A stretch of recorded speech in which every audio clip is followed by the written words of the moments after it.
it came up when I was debating Christopher Hitchens. It comes up in debates with atheists all the time, and it's historically called the problem of evil. If God is all good and God is all powerful, then why is there evil in the world? Okay, so let me acknowledge at the front end that for Christians, that is a problem that we have to talk about. We do have to discuss it, and we do have to give an answer for it. But almost 100% of the time, the person asking the question has an even bigger problem. Okay, let's say I'm talking to a dogmatic atheist, and he says, if there's a God, then why is there evil in the world? Why is there injustice in the world? And I would say, well, if there is no God, what is injustice? If there is no God, where are you getting this idea of injustice? Right? We're just protoplasm. We're just bits of matter banging around. We are just ugly bags of mostly water.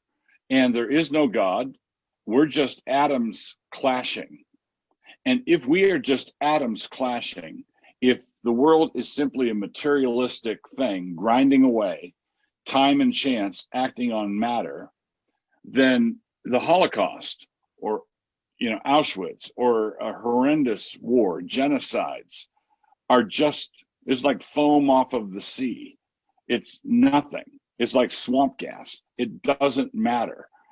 So consequently, the person asking the question has to recognize that he believes that there is no God, but the existence of God is the only thing that enables him to identify something as evil. All right, so the Christian has, if God, then why evil? The atheist has no God, no evil, no problem.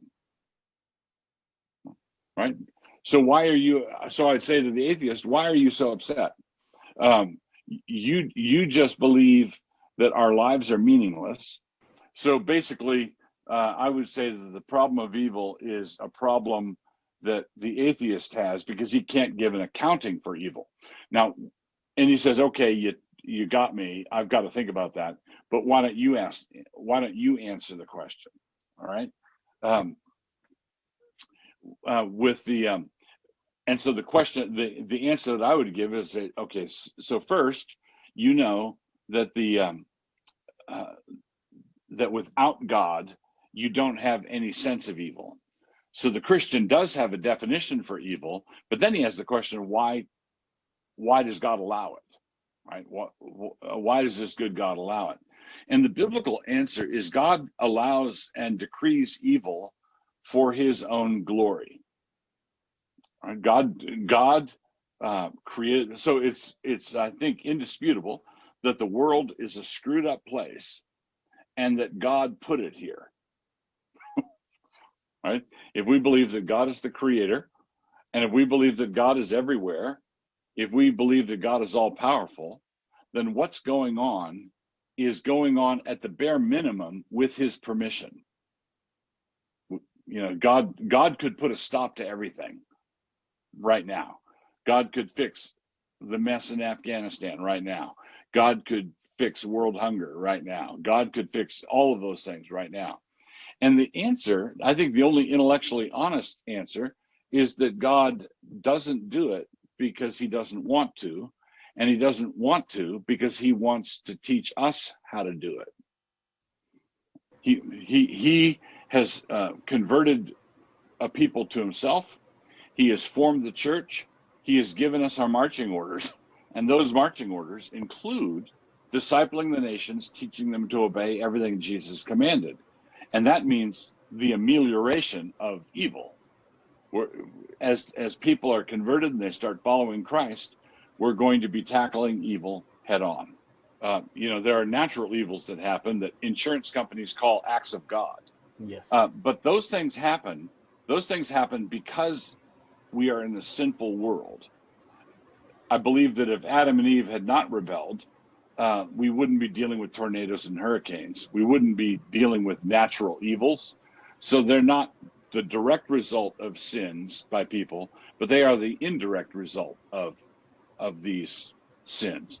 So these natural evils do occur, and again, they're from the hand of God. It says in Amos, if disaster befalls a city, have not I, the Lord, done it?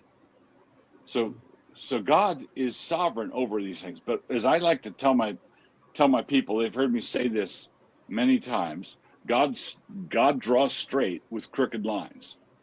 Right? God draws straight with crooked lines. His sovereignty is such that he can override our evil choices and the afflictions that we go through. He can override them for good. And the best example I know of that is the betrayal, the worst thing that ever happened in the history of the world. The worst evil that was ever committed was the crucifixion of Jesus. And when Judas betrayed the Lord for 30 pieces of silver, that was just awful. Okay? So he did that. It was awful. It was the worst crime ever committed. And in that moment, God was saving the world. God so loved the world that he gave his only begotten son. So that was a crooked line, if ever there was a crooked line, and God drew straight with it. Yeah. Right. So what in Acts chapter 4, it says Herod, Pontius Pilate, all the Jews did what your will and purpose determined beforehand to happen. So Herod and Pontius Pilate and all the Jews were sinning, and it was a grotesque sin, and yet God was using that sin for my salvation, for your salvation.